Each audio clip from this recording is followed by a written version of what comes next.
ডাকসু নির্বাচনে ঢাবি প্রশাসনকে সর্বাত্মক সহযোগিতার নির্দেশ প্রধান উপদেষ্টার। ডাকসু নির্বাচনের প্রচারণার শেষ দিন আজ, বাড়ানো হয়েছে বুথের সংখ্যা, ক্যাম্পাস জুড়ে বাড়তি নিরাপত্তা।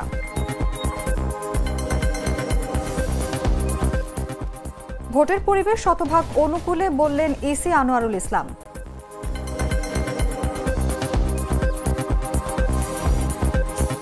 রাজবাড়ীর ঘটনা তদন্ত করা হচ্ছে জানালেন স্বরাষ্ট্র উপদেষ্টা। আইন শৃঙ্খলা পরিস্থিতির অবনতি, সবাইকে ধৈর্যশীল হওয়ার আহ্বান।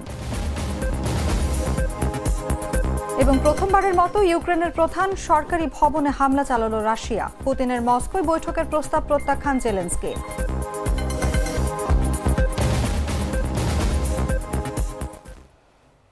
এতক্ষণ শুনছিলেন সংবাদ শিরোনাম। দর্শক, আমন্ত্রণ সন্ধ্যা ৭টার সংবাদে। সঙ্গে আছি আমি অনুভা বিশ্বাস। Treat chocolate, treat moment, sweet moment. এবারে চলে যাচ্ছি বিস্তারিত খবরে। প্রধান উপদেষ্টার প্রেস সচিব শফিকুল আলম বলেছেন, ডাকসু নির্বাচন যেন শান্তিপূর্ণ ও উৎসব মুখর পরিবেশে হয়, সেজন্য বিশ্ববিদ্যালয় প্রশাসনকে সর্বাত্মক সহযোগিতা দেওয়ার নির্দেশ দিয়েছেন অন্তর্বর্তী সরকারের প্রধান উপদেষ্টা ডক্টর মোহাম্মদ ইউনূস। দেশের আইন শৃঙ্খলা পরিস্থিতি নিয়ে রোববার অন্তর্বর্তী সরকারের প্রধান উপদেষ্টার সভাপতিত্বে এক উচ্চ পর্যায়ের বৈঠকে এই নির্দেশনা দেওয়া হয় বলে জানান তিনি।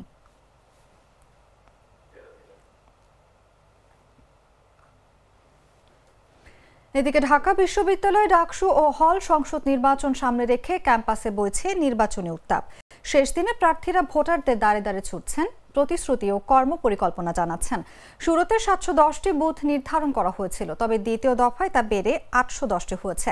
বিশ্ববিদ্যালয় প্রশাসন অপপ্রচার রোধে সোশ্যাল মিডিয়ায় নজরদারি চালাচ্ছে এবং ভোটের দিন সুষ্ঠু ও শান্তিপূর্ণ পরিবেশ নিশ্চিত করতে বিশেষ নিরাপত্তা ব্যবস্থা নিয়েছে। বিস্তারিত জাগো ডেস্ক রিপোর্টে।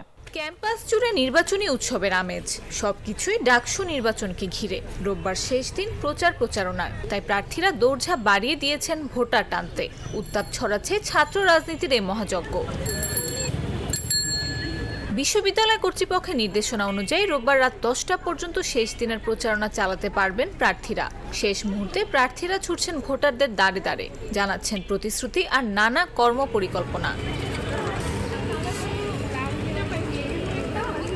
এদিকে নির্বাচনকে ঘিরে দ্বিতীয় দফায় বাড়ানো হয়েছে বুথের সংখ্যা। শুরুতে 8টি কেন্দ্রে ভোট গ্রহণের জন্য 710টি বুথ নির্ধারণ করা হয়েছিল, তবে শনিবার রাতে দ্বিতীয় দফায় বাড়িয়ে বুথের সংখ্যা নির্ধারণ করা হয়েছে 810টি। অন্যদিকে নির্বাচন উপলক্ষে অপপ্রচার ঠেকাতে ইতোমধ্যে কয়েকটি সোশ্যাল মিডিয়া পেজের বিরুদ্ধে ব্যবস্থা নিয়েছে ঢাবি কর্তৃপক্ষ। সেই সঙ্গে ডাকসু ও হল সংসদ নির্বাচন 2025 উপলক্ষে সঠিক তথ্য পেতে শিক্ষার্থীদের ঢাকা বিশ্ববিদ্যালয়ের ফেসবুক পেজ এবং অফিসিয়াল সাইটগুলো অনুসরণের অনুরোধ জানানো হয়েছে।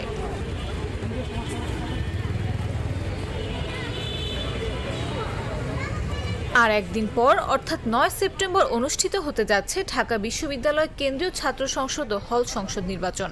এদিন সকাল 8টা থেকে বিকেল 5টা পর্যন্ত বিরতিহীনভাবে চলবে ভোট গ্রহণ। নির্বাচন সুষ্ঠু ও শান্তিপূর্ণভাবে সম্পন্ন করতে বিশেষ নিরাপত্তামূলক ব্যবস্থা নিয়েছে বিশ্ববিদ্যালয় প্রশাসন।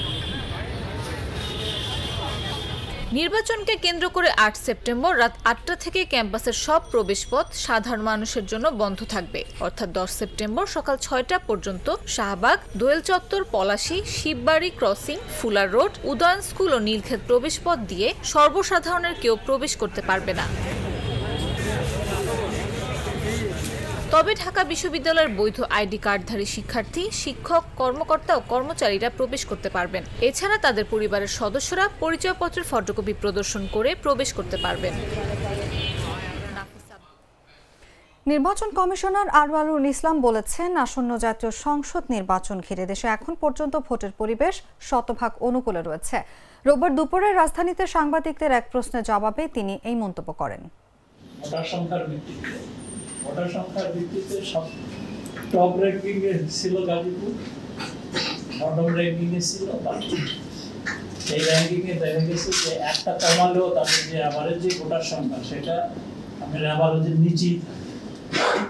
এই এভারেজ ভোটার সংখ্যাটা কত ছিল পারফরমেন্স শুনছি 4,20,000। সবচেয়ে গুরুত্বপূর্ণ বিষয় এটি আমরা যেভাবে ফিল্ড ভিজিটে পাঠিয়েছিলাম, প্রায় আমাদের রিপোর্টগুলো কম্পাইল হয়ে গেছে, আমরা অল্প কিছুদিনের ভিতরেই বাকি কাজটুকু শেষ করতে। রাজবাড়ীর ঘটনা তদন্ত করে দেখা হচ্ছে বলে জানিয়েছেন স্বরাষ্ট্র উপদেষ্টা মোহাম্মদ জাহাঙ্গীর আলম চৌধুরী। বলেন, বিষয়টি তদন্তাধীন, ঘটনার সঙ্গে জড়িতদের 5 জনকে আইনের আওতায় আনা হয়েছে। জিজ্ঞাসাবাদের পর বিস্তারিত জানা যাবে। রোববার দুপুরে রাজারবাগ পুলিশ লাইনে আয়োজিত নির্বাচনী প্রশিক্ষণ কর্মসূচির উদ্বোধন অনুষ্ঠান শেষে সাংবাদিকদের এক প্রশ্নের জবাবে একথা বলেন তিনি। এই সময় আইনশৃঙ্খলা পরিস্থিতি কিছুটা খারাপ হয়েছে উল্লেখ করে সবাইকে ধৈর্যশীল হওয়ার আহ্বান জানান স্বরাষ্ট্র উপদেষ্টা। রাজবাড়ী ঘটনা যদি আমরা তদন্ত করে দেখছি, তদন্ত রিপোর্টের পরে আমরা হয়তো পুরাটা আপনাদের জানাতে পারি। এখন এটা তদন্তাধীন রয়ে গেছে, বাট এটা যারা করছে তাদের কিন্তু আমরা অলরেডি কয়েকজনকে 5 জনকে আইনের আওতায় নিয়ে আসছি এবং তাদের জিজ্ঞাসাবাদের পরে আমরা হয়তো পুরা মাননীয় উপদেষ্টা, আপনারা তদন্ত করছেন, কিন্তু যাদের নেগলিজেন্সির কারণে অথবা যারা ইচ্ছাকৃতভাবে প্রশাসনে বসে থেকে এই ঘটনা ঘটিয়েছে সেই ডিসিএসপিকে প্রত্যাহার না করে সুষ্ঠু তদন্ত করা কি সম্ভব? কাদের নেগলিজেন্সি হয়েছে ওটা তো তদন্তের পরে প্রমাণিত হবে। আমি তো আগে তো যদি সবাই সরাই দিই তো আমি তদন্তের কোনো ইম্পর্টেন্স দিলাম না। তদন্তের পরে কে দোষী কে নির্দোষী প্রমাণিত হবে। যদি কেউ দোষী প্রমাণিত হয় তার এগেনস্টে অ্যাকশন নেওয়া হবে, আর যে যদি নির্দোষ হয় তো তার এগেনস্টে কোনো অ্যাকশন নেওয়া হবে। এখন তদন্ত না করে আমি কিভাবে বলবো সেই দোষী? দেশের প্রখ্যাত চিন্তাবিদ প্রবীণ রাজনীতিক বদরুদ্দিন উমর মারা গেছেন। রোববার সকাল 10:05 তিনি ইন্তেকাল করেন। তার বয়স হয়েছিল 94 বছর। দীর্ঘদিন ধরে বার্ধক্যজনিত নানা জটিলতায় আক্রান্ত ছিলেন বদরুদ্দিন উমর। গেল 22 জুলাই শ্বাসকষ্ট ও নিম্ন রক্তচাপ নিয়ে তিনি হাসপাতালে ভর্তি হন। 10 দিন চিকিৎসা শেষে গত সপ্তাহে তিনি বাসায় ফেরেন। শারীরিক অবস্থার অবনতি হলে রোববার সকালে বদরুদ্দিন উমরকে ঢাকার বাংলাদেশ স্পেশালিস্ট হাসপাতালে নিয়ে যাওয়া হয়। সেখানে 10:05 তার মৃত্যু হয়। জাতীয় মুক্তি কাউন্সিলের সাধারণ সম্পাদক ফয়জুল হাকিম গণমাধ্যমকে এই তথ্য নিশ্চিত করেছেন। ঢাকা বিশ্ববিদ্যালয়ে খণ্ডকালীন শিক্ষক হিসেবে পেশা জীবন শুরু করা বদরুদ্দিন উমর পরে রাজশাহী বিশ্ববিদ্যালয়ে সমাজ বিজ্ঞান বিভাগ প্রতিষ্ঠা করেছিলেন। বাংলাদেশ কৃষক ফেডারেশনের সভাপতি এবং গণতান্ত্রিক বিপ্লবী জোটের কেন্দ্রীয় সমন্বয়কারীও ছিলেন তিনি।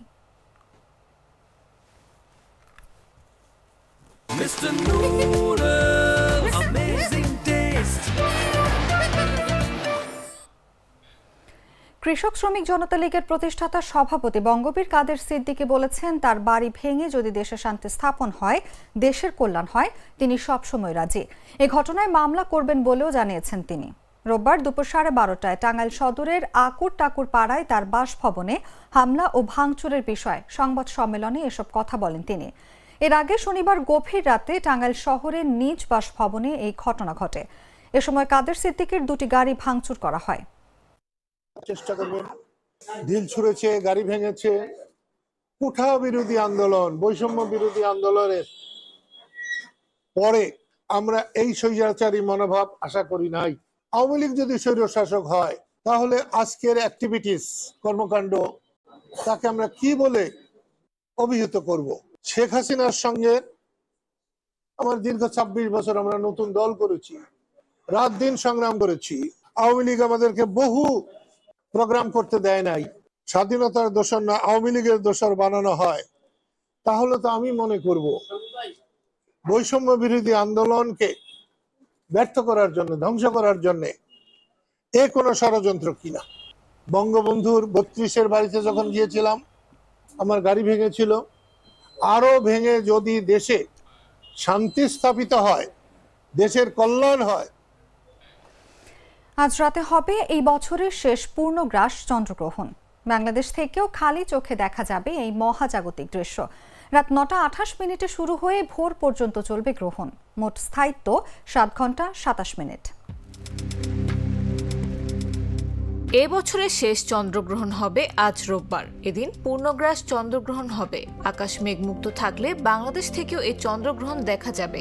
আন্তঃবাহিনী জনসংযোগ পরিদপ্তর এক সংবাদ বিজ্ঞপ্তিতে এসব তথ্য জানিয়েছে। এতে বলা হয়েছে, চন্দ্রগ্রহণটি 7 সেপ্টেম্বর রাত থেকে শুরু হয়ে 8 সেপ্টেম্বর ভোর পর্যন্ত চলবে। মোট 7 ঘন্টা 27 মিনিট স্থায়ী হবে গ্রহণ। বাংলাদেশ সময় অনুযায়ী 7 সেপ্টেম্বর রাত 9:28 চন্দ্রগ্রহণ শুরু হবে। চন্দ্রগ্রহণটি পূর্ণাঙ্গভাবে দেখা যাবে এমন স্থান হলো পূর্বে ইন্দোনেশিয়ার হিলা দ্বীপ থেকে শুরু করে পশ্চিমে কেনিয়ার মোম্বাসা বন্দর পর্যন্ত।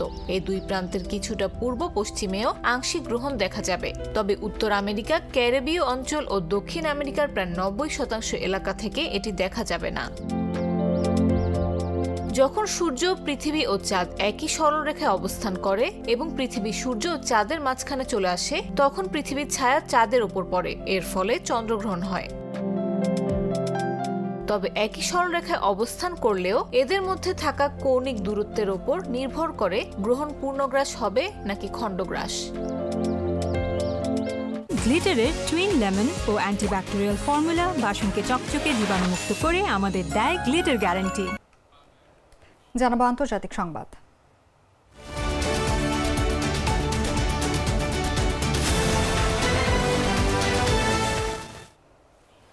ইউক্রেনে রাশিয়ার হামলায় কিয়েভের প্রধান সরকারি ভবন ক্ষতিগ্রস্ত হয়েছে। রোববার রাতভর চালানো রাশিয়ার হামলায় ক্ষতিগ্রস্ত হয় ভবনটি। সংবাদ মাধ্যম বিবিসি জানায়, ইউক্রেনের রাজধানীকে লক্ষ্যবস্তু করে হামলা চালানোর সময় প্রধান ভবন থেকে ধোঁয়া এবং বিস্ফোরণ হতে দেখা যায়। এদিকে ইউক্রেনের প্রেসিডেন্ট ভলোদিমির জেলেনস্কির জন্মস্থান ক্রিভি শহরেও আক্রমণ হয়েছে। এতে 3টি অবকাঠামোগত স্থাপনায় আঘাত করা হয়। ইউক্রেনের ওপর রাশিয়ার আক্রমণের ক্ষেত্রে এটি একটি নতুন মোড়, কারণ এর আগে কখনো কিয়েভের সরকারি ভবনে আঘাত হানেনি রাশিয়া।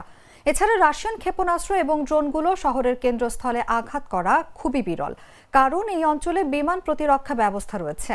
প্রতিবেদনে জানানো হয়েছে এটি একটি প্রতীকী ধর্মঘট।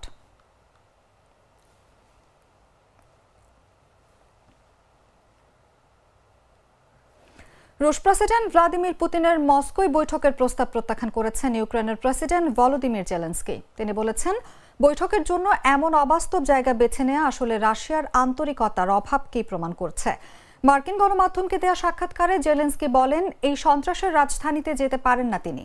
প্রতিদিন মস্কো থেকে ইউক্রেনে ক্ষেপণাস্ত্র হামলা এবং গোলা বর্ষণ চালানো হচ্ছে।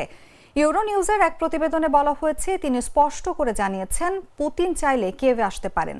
রাশিয়া এবং ইউক্রেনের প্রেসিডেন্টকে সরাসরি আলোচনায় বসানোর চেষ্টা চালিয়ে যাচ্ছেন মার্কিন প্রেসিডেন্ট ডোনাল্ড ট্রাম্প। গত মাসে আলাস্কায় পুতিনের সঙ্গে ট্রাম্পের বৈঠকের অন্যতম লক্ষ্য ছিল এই ধরনের দ্বিপক্ষীয় বা ত্রিপক্ষীয় আলোচনা।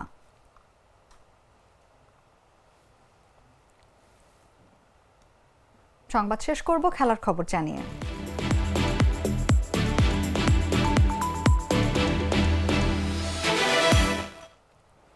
পাকিস্তানের উত্তর পশ্চিমাঞ্চল খাইবার পাখতুনখোয়া প্রদেশের বাজুর জেলার খার তহসিলের কাউসার ক্রিকেট গ্রাউন্ডে শনিবার ক্রিকেট ম্যাচ চলাকালে বিস্ফোরণে অন্তত একজন নিহত হওয়ার খবর পাওয়া গেছে। আহত হয়েছেন আরও কয়েকজন। প্রত্যক্ষদর্শীরা জানিয়েছেন, খেলা চলাকালে বিস্ফোরণে মাঠ কেঁপে ওঠে এবং সৃষ্টি হয় তীব্র বিশৃঙ্খলার। এক পুলিশ মুখপাত্র এক্সপ্রেস ট্রিবিউনকে বলেন, যখন বিস্ফোরণে মাঠ কেঁপে ওঠে, আতঙ্কে অনেকেই এদিক সেদিক ছোটাছুটি করতে থাকেন। বাজুর জেলার পুলিশ কর্মকর্তা ওয়াকাস রফিক পাকিস্তানি গণমাধ্যম ডনকে হতাহতের বিষয়টি নিশ্চিত করেছেন। তিনি জানান, আহতদের মধ্যে শিশুদেরও হাসপাতালে নেওয়া হয়েছে। ওই কর্মকর্তা বলেছেন, বিস্ফোরণটি ঘটানো হয়েছে একটি ইম্প্রোভাইজড এক্সপ্লোসিভ ডিভাইস দিয়ে এবং এটি একটি লক্ষ্যভিত্তিক হামলা বলে মনে হচ্ছে। এই হামলা দেশটিতে গণসমাবেশ ও ক্রীড়া ইভেন্টের নিরাপত্তা নিয়ে নতুন করে উদ্বেগ তৈরি করেছে।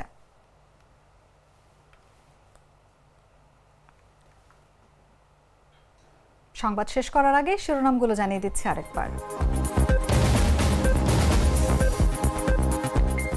ডাকসু নির্বাচনে ঢাবি প্রশাসনকে সর্বাত্মক সহযোগিতার নির্দেশ প্রধান উপদেষ্টার।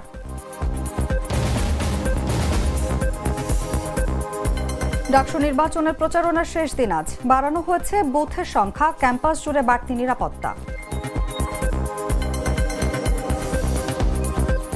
ভোটের পরিবেশ শতভাগ অনুকূলে বললেন ইসি আনোয়ারুল ইসলাম।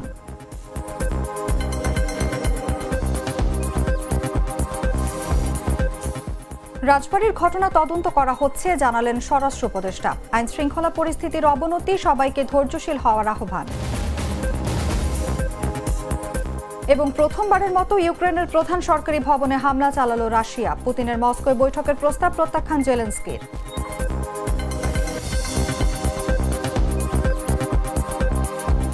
দর্শক, এই ছিল এখনকার মতো। প্রতি মুহূর্তে সর্বশেষ খবর জানতে ভিজিট করুন jagonews24.com। ফলো করুন আমাদের ভেরিফাইড ফেসবুক পেজ এবং সাবস্ক্রাইব করুন জাগো নিউজের ইউটিউব চ্যানেল। ধন্যবাদ সবাইকে।